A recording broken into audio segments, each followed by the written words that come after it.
Hey, what are you doing in here? Place is closed. Counting up for the night. This is my restaurant, right? Sure it is. Put the cash down. I'm serious. I own this place. Here are the keys. My name has on the paperwork. Turn to try behind your back. You're charging you with burglary.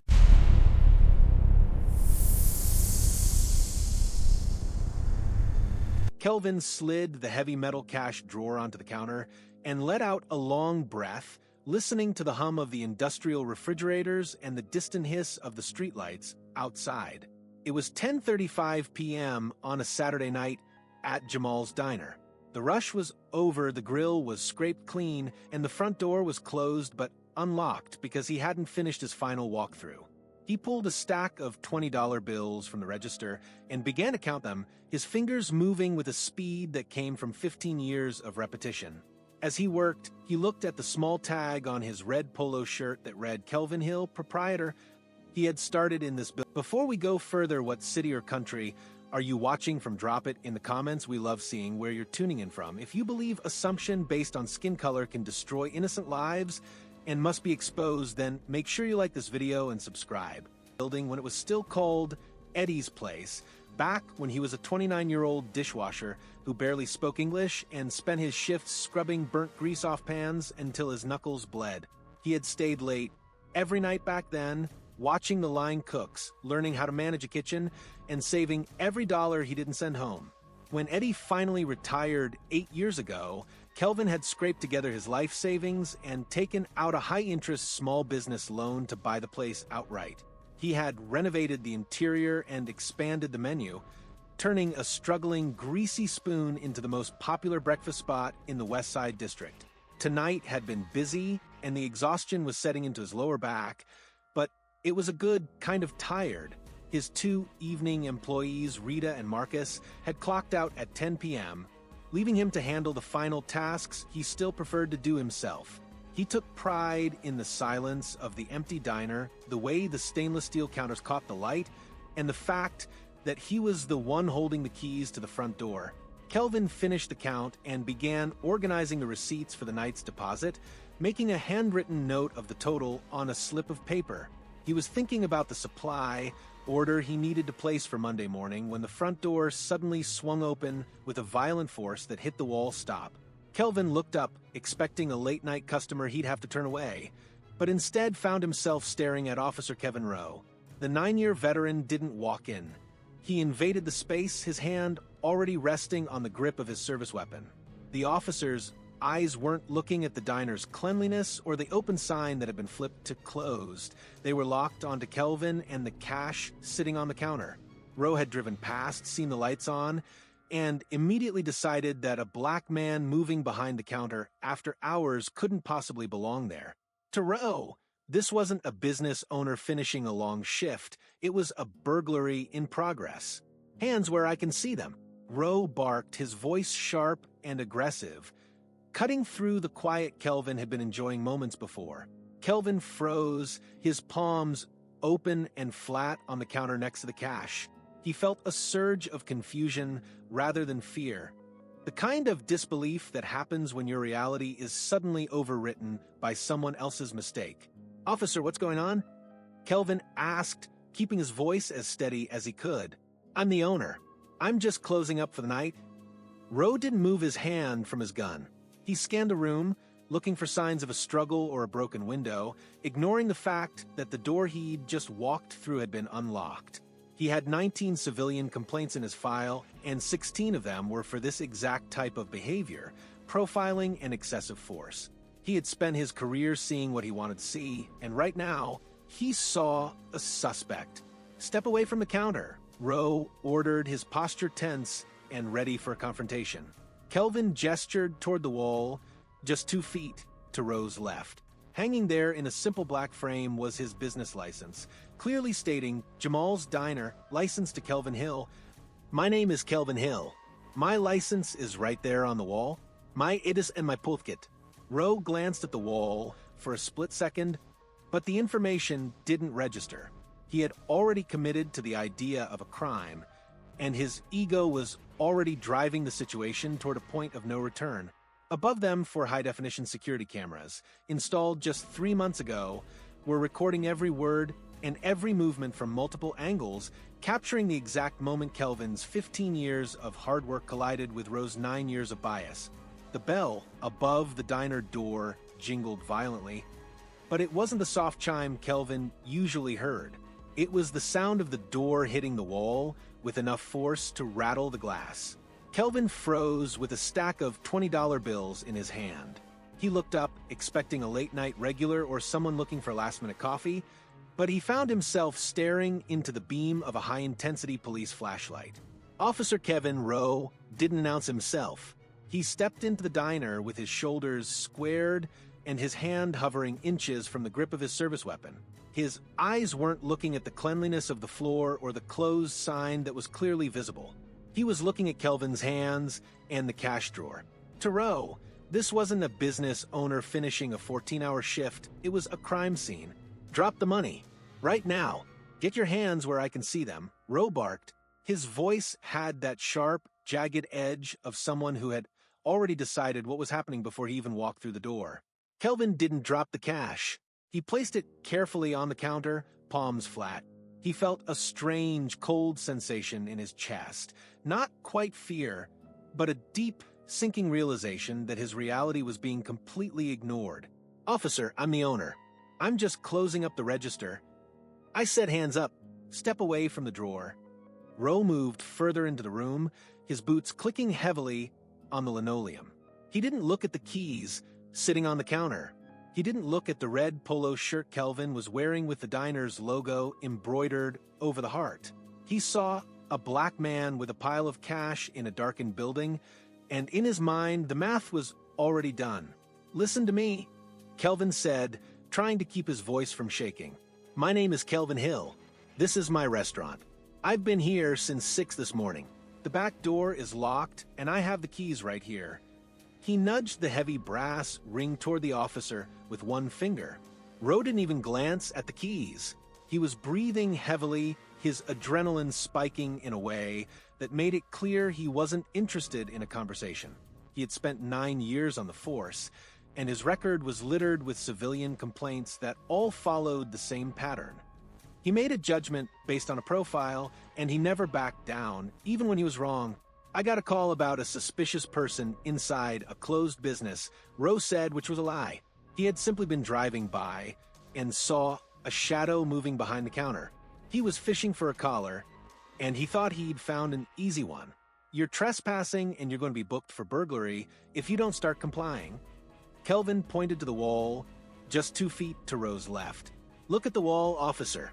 Right there. That's my business license. It has my name on it. It's been there for 3 years. Rowe's eyes flickered toward the framed document for less than a second. He saw the text, but his brain refused to process it. To accept that license meant admitting he had burst into a private business and threatened a law-abiding citizen. His ego wouldn't allow the retreat. Instead of looking at the license, he stepped around the edge of the counter, closing the distance between them. I'm not going to tell you again. Turn around and put your hands behind your back. The air in the diner felt thick and suffocating. Behind Kelvin, the 4 high-definition security cameras, his silent witnesses, captured the scene from every angle. They recorded Rowe's hand moving to his belt. They recorded the calm, desperate look in Kelvin's eyes. They recorded the exact moment a routine Saturday night turned into a $500,000 liability for the city. You're making a mistake, Kelvin whispered, his voice cracking. No, Rowe replied, pulling his handcuffs from his belt with a metallic rasp. You are. Rowe reached out and grabbed Kelvin's wrist, twisting it painfully behind his back. The physical contact broke the last bit of professional decorum. It was no longer an inquiry. It was an assault disguised as an arrest. Kelvin felt the cold steel of the first cuff bite into his skin, and he knew that everything he had built over the last 15 years was now at the mercy of a man who refused to see the truth standing right in front of him. Kelvin leaned his head back slightly as Rowe's chest pressed into his personal space, the smell of cheap coffee and cigarette smoke coming off the officer's uniform. He didn't pull away. He couldn't. Instead, he kept his eyes locked on the officer's face, trying to find a shred of reason. With his right hand still flat on the counter near the cash, Kelvin pointed his index finger toward the wall behind the espresso machine. "The license, officer. Just look at the license." "It's right there," Kelvin said, his voice dropping to a low, forced calm. Rowe didn't turn his head. He didn't even blink. He seemed to view the suggestion as a challenge to his authority rather than a way to resolve the situation. He reached out and knocked Kelvin's hand away from the counter, the physical strike sharp and unnecessary. "I don't care what you have hanging on a wall," Rowe spat.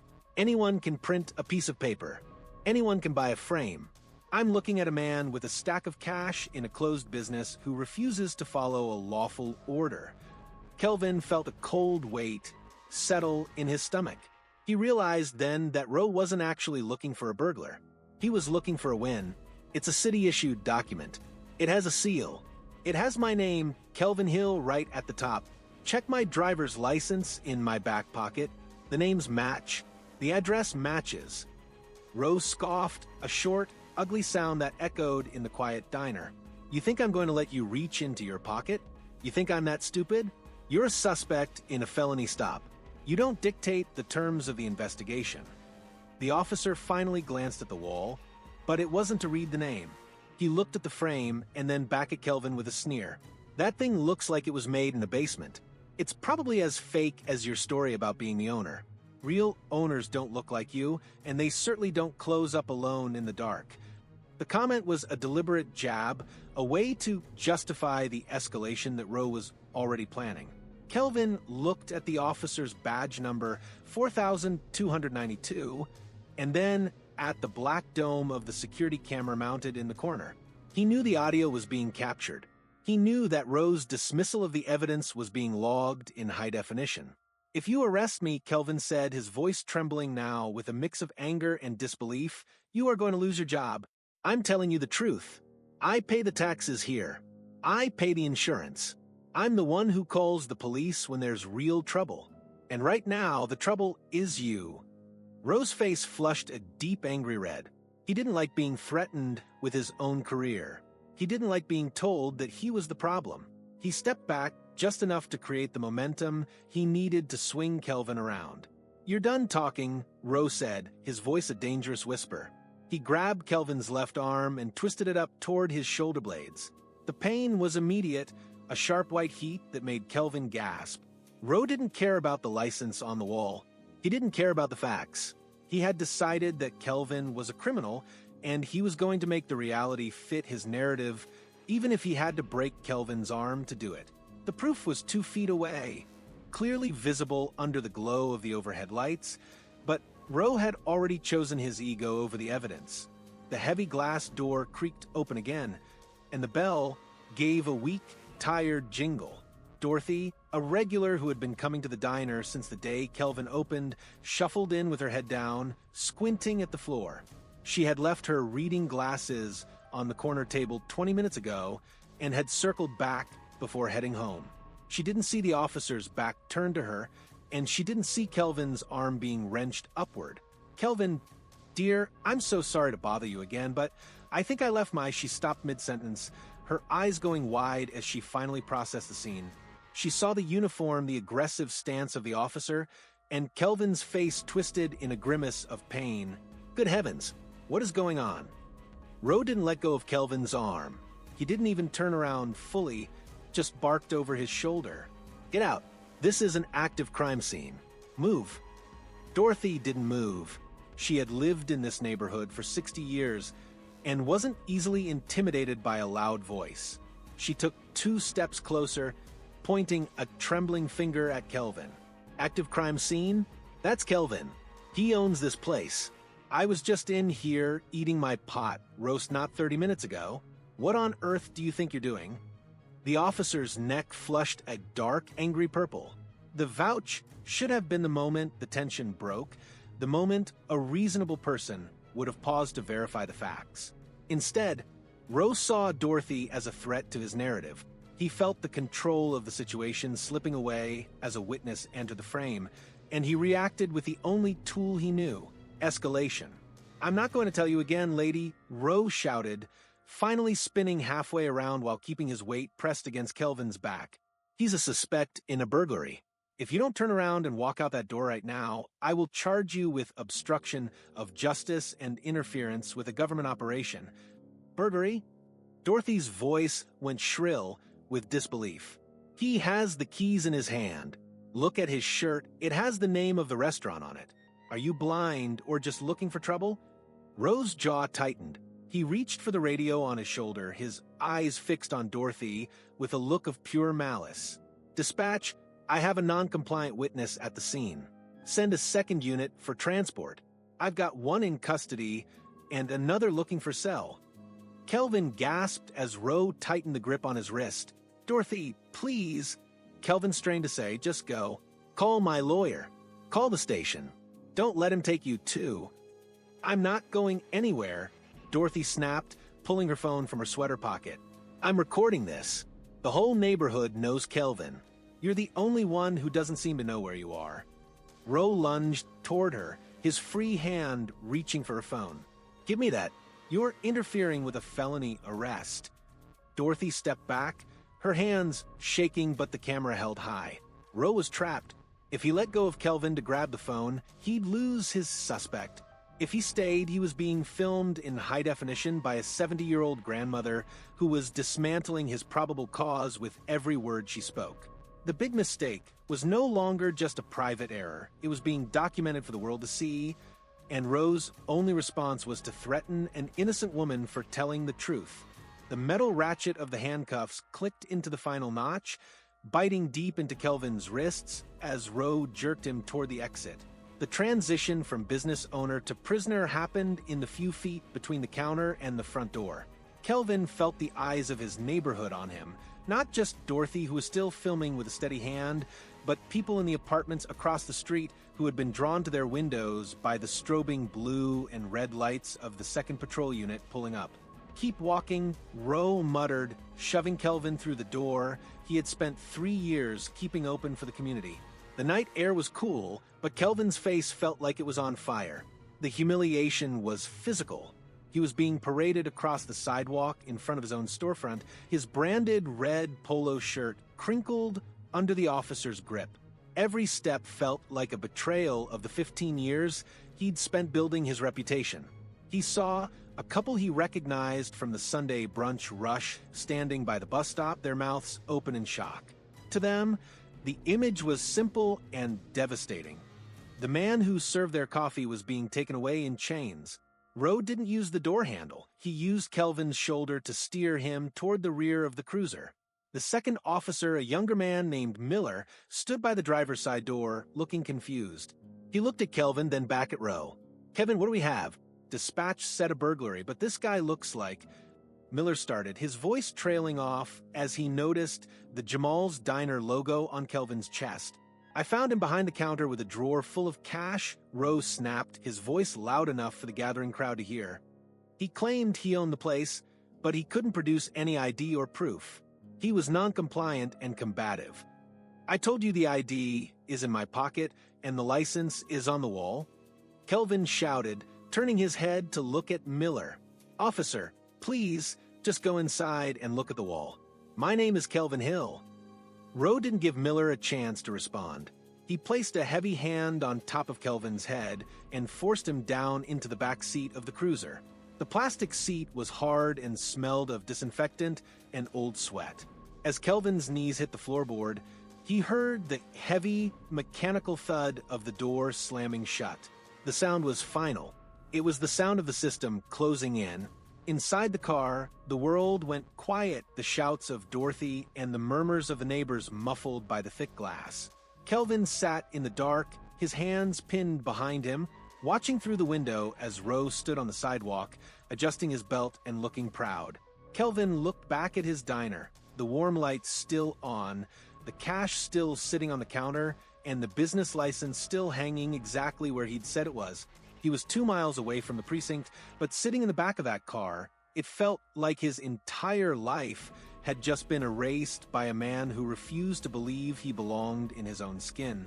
The sliding door of the Sally port groaned open, and Roe grabbed Kelvin by the upper arm, hauling him out of the cruiser with a rough yank. Kelvin stumbled, his shoulders aching from the position of the cuffs, But Rowe didn't slow down. He marched him toward the intake desk of the West Side precinct, his chest puffed out with the adrenaline of a man who thought he'd just closed a major case. Got a burglary in progress at the diner on 5th, Rowe announced, slamming Kelvin's paperwork onto the high laminate counter. Caught him red-handed with the register open, non-compliant, claiming he's the owner. The desk sergeant, a gray-haired veteran named Martinez, didn't look up at first. He was busy logging a set of keys from a previous intake. He reached for the paperwork, his eyes scanning the name Rowe had scrawled in the suspect box. Kelvin Hill. Martinez froze. He slowly lifted his head, squinting through the glass partition. When his eyes landed on Kelvin, sweaty, disheveled, and standing in handcuffs, his expression shifted from routine boredom to pure shock. Martinez was a man who had spent 20 years on the force, and he spent every Tuesday morning at Jamal's diner. He knew exactly what Kelvin's face looked like when he was handing over a plate of eggs, and it wasn't the face of a criminal. Rowe, Martinez said, his voice dropping into a dangerous low register. "What the hell is this?" "I told you," Rowe said, missing the tone entirely. "Burglary. The guy was inside after hours stuffing cash into a bag. I've got the witness statement from a neighbor who saw him through the window." Martinez stood up, his chair scraping loudly against the floor. He didn't look at Rowe, he looked at Kelvin. "Kelvin, is that you?" "It's me, Sarge," Kelvin said, his voice thick, with a mix of exhaustion and relief. "I told him. I pointed to the license. I told him I was just doing the night audit. He wouldn't listen." The room went silent. 2 other officers who were filling out reports at the nearby table stopped their pens and looked up. Everyone in the West Side precinct knew the diner. It was the unofficial headquarters for the morning shift. "Uncuff him," Martinez ordered. It wasn't a suggestion. Rowe stepped back, his face turning a blotchy red. "Now wait a minute, Sarge. I followed protocol. He didn't have ID on him, and he was acting suspicious. I can't just let a suspect go because he's a nice guy. He's not a nice guy, Kevin," Martinez snapped, walking around the desk. "He's the owner of the building. I've known him for 5 years. He's the guy who donated 300 meals to the community center last Thanksgiving. You arrested a man for being in his own kitchen." Martinez pulled his own key and grabbed Kelvin's wrists, the metal cuffs clicking open with a sound that felt like the first breath of air after drowning. Kelvin rubbed his wrists, the red welts already forming. "Rowe, you better hope to God your body cam was off," Martinez whispered, looking Rowe dead in the eye, "because if you ignored him telling you who he was, you just handed this man the keys to the city treasury." The silence in the room wasn't just quiet. It was the heavy, suffocating silence of a dozen men realizing they were witnessing a career-ending mistake. Rowe's eyes darted around the room, looking for support, but the other officers were already looking away, physically distancing themselves from the liability he had become. Kelvin stood in the center of the room, no longer a suspect, but a man who had just watched the system realize it had attacked one of its own. Rowe hadn't just made a mistake. He had arrested a pillar of the community, and the reveal was only the beginning of the reckoning. Lieutenant Chun didn't say a word as he sat down at the supervisor's terminal and pulled up the cloud storage interface for Jamal's diner. He ignored the heavy breathing of Officer Rowe, who was standing stiffly against the wall, and the quiet murmurs of the night shift officers. Chin entered the diner's IP address and the administrative password Kelvin had provided from memory. The screen flickered to life, showing a 4-way split of the restaurant's interior from exactly 60 minutes ago. The first angle, positioned high above the front entrance, showed the street outside. It captured Rowe's patrol car stopping abruptly, followed by Rowe bursting through the door with his hand on his weapon. There was no knock, no "police, open up," and no hesitation.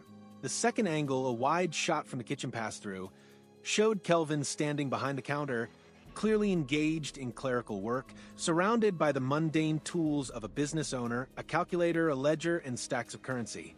"Watch the audio levels," Chin said, tapping the glass. He turned the volume up. The speakers crackled with Rowe's initial bark commands.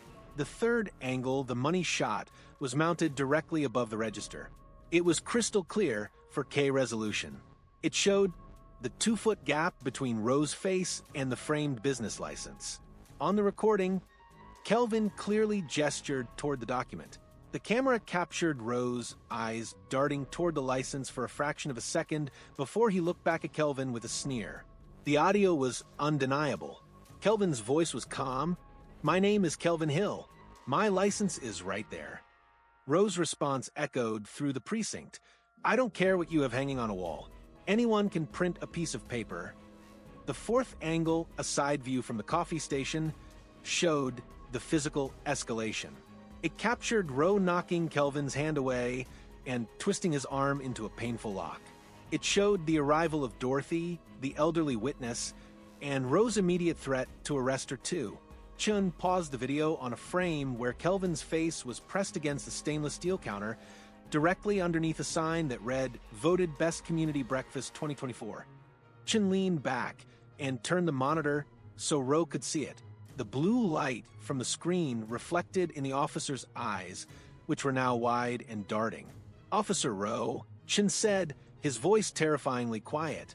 "In 4 separate angles, you were presented with exonerating evidence. You were given a verbal vouch by a known citizen. You were even wearing a body camera that you failed to activate until the suspect was already in the car. Sir, I thought..." Roe started, his voice cracking. "You didn't think," Chin interrupted. You decided that the man in that diner didn't belong there, and you ignored every physical fact that proved you wrong." Chin stood up and walked around the desk. He didn't look like a man who wanted to hear excuses. He looked like a man who was already calculating the civil liability and the damage to the department's trust. "This is a willful violation of civil rights under color of law. You didn't just make a mistake, Kevin. You committed an act of malice." Chin held out his hand, palm up, the badge. "Now." The room was so quiet you could hear the hum of the server rack. Roe hesitated, his hand trembling as it went to his chest. He fumbled with the pin, the heavy silver shield clinking as it hit Chen's palm. "The duty belt and the weapon go to the armory. You are suspended indefinitely pending a termination hearing," Chin stated. "And Roe, don't go home yet. You're going to sit in an interview room and explain to internal affairs why you thought a business license was a fake." Without even leaning in to read the name, Kelvin stood by the intake desk, watching as the man who had tried to erase his life's work was stripped of his authority in less than 60 seconds. The 4 cameras had done what Kelvin's words couldn't. They had forced the truth into a room that Roe thought he controlled. Roe walked toward the locker room, his head down, no longer a predator, but a man who had just realized that the big mistake was going to be the last thing he ever did in a uniform. The legal department at City Hall didn't even try to fight the case once they saw the cloud sync footage from the diner. The city's lead attorney sat in a windowless conference room, watching the 4-angle playback on a loop, and realized within 10 minutes that there was no qualified immunity that could protect Officer Roe. The evidence was too clinical, too high definition, and too damning. Roe hadn't just made a split-second mistake. He had looked at a legal document, called it a fake without verifying it, and proceeded to assault a business owner whose only crime was existing behind his own counter after hours. The lawsuit Kelvin's attorney filed wasn't just about the physical pain of the handcuffs or the bruising on his wrists. It was a Section 1983 claim for the violation of his Fourth Amendment rights, protection against unreasonable search and seizure, and a claim for the intentional infliction of emotional distress. When the city's legal team looked at Roe's internal file and saw the 16 previous complaints for profiling, they knew a jury wouldn't just award Kelvin damages, they would use the city's budget to send a message. While the lawyers were crunching numbers, the story took on a life of its own. Dorothy, the regular customer who had filmed the arrest, had uploaded her footage to a local community page before the sun even came up. By noon, it had been shared 10,000 times. By the next morning, a national news outlet had synced Dorothy's cell phone video with the high-definition diner footage. It went viral with 5 million views in 48 hours. The comment sections were a digital wildfire of outrage. People who had never been to the West Side District were calling the mayor's office, demanding accountability for the man in the red polo. The public outcry was a hammer that forced the city's hand. They couldn't afford a long, drawn-out trial that would keep the footage in the news for months. They needed the story to go away, but Kelvin and his legal team refused to settle quietly. They demanded a public admission of wrongdoing and a settlement that reflected the gravity of the malice involved. The final figure was $500,000.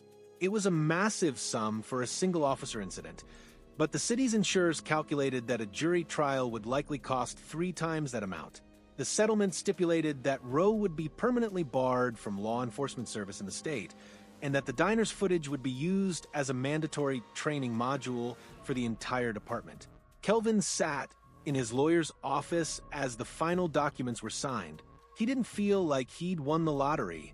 He felt like he'd finally been heard. The $500,000 was the city's way of admitting that Kelvin Hill belonged behind that counter. The money was a tool. It would pay off his second mortgage, cover the expansion of the kitchen, and ensure that his employees never had to worry about their paychecks. But more than the money, it was the viral footage that gave him peace. It ensured that no one could ever claim he was acting suspicious or resisting. The truth was now a permanent part of the digital record, a $500,000 reminder that a badge is not a license to ignore the facts. 5 years after the night that nearly dismantled his life, Kelvin Hill stood at the pass-through of his third and newest location, a sleek, bustling flagship in the city's downtown district. The air was filled with the rhythmic sounds of a successful kitchen, the rhythmic clack of spatulas on the grill, the hiss of the espresso machine, and the steady hum of a packed dining room. Kelvin wasn't counting cash in the dark anymore. He was managing a team of 40 employees across 3 different zip codes. The $500,000 settlement hadn't just been a payout, it was a foundation. He had used the funds to pay off every cent of debt on his original Fifth Street diner, but he didn't stop there. He reinvested the rest into the community that had stood by him, opening 2 more locations that provided living wage jobs and a safe space for the neighborhood. In his new flagship, right next to the front door, Kelvin had placed a framed copy of that original business license from Fifth Street. Beneath it was a small brass plaque with a simple message: "Truth is not a matter of opinion." It served as a reminder to every customer and every employee that their presence and their work were valid, documented, and respected. Kelvin's life had moved forward in a trajectory of growth and influence. He was frequently invited to speak at the Regional Police Academy, not as an activist, but as a consultant. He stood in front of rooms full of fresh recruits and played the 4-angle footage of his own arrest. He watched their faces as they saw Rowe ignore the license. He told them exactly how the cold steel of the handcuffs felt and how quickly a career can evaporate when bias overrides procedure. He turned his trauma into a curriculum, ensuring that the big mistake Rowe made would serve as a permanent warning to the next generation of officers. The contrast for Kevin Rowe was absolute. Striped of his badge, his pension, and his professional standing, Rowe had become a ghost in the city he once patrolled. He had spent 2 years fighting the state's decision to decertify him, but the high-definition footage was an impossible hurdle. No department would touch him. No insurance provider would cover him. He eventually landed a job as a night shift security guard at a suburban retail park, earning $14 an hour to watch empty parking lots through a grainy monitor. Rowe sat in a cramped security booth, wearing a cheap polyester uniform with a security patch where his silver shield used to be. He spent his nights watching the clock and avoiding the news. He was a permanent victim of his own hubris, a man who had lost everything because he refused to look 2 feet to his left. He occasionally saw Kelvin Hill's name in the business section of the local paper or saw a commercial for the expanding diner franchise on the breakroom TV. Every time he did, he was reminded that the man he tried to curate out of his district now owned more of the city than Rowe could ever hope to see. Kelvin, meanwhile, walked out of his kitchen and took a seat at the counter of his flagship. A young waitress set a cup of coffee in front of him, calling him boss with a genuine smile. He looked out the window at the city lights, feeling the weight of the keys in his pocket. Keys to a business, a legacy, and a future built on the ruins of an injustice. He had proven that ownership isn't just about a piece of paper on the wall. It's about the resilience to stay standing when someone tries to tell you that you don't belong. The cameras never forgot. The city paid the price, and Kelvin Hill finally had the piece he had worked 15 years to earn. Kelvin Hill spent 15 years building his dream, and Officer Rowe tried to erase it in 60 seconds. If you're glad those 4 cameras caught the truth, smash that like button right now. It tells the algorithm we want more bullies held accountable.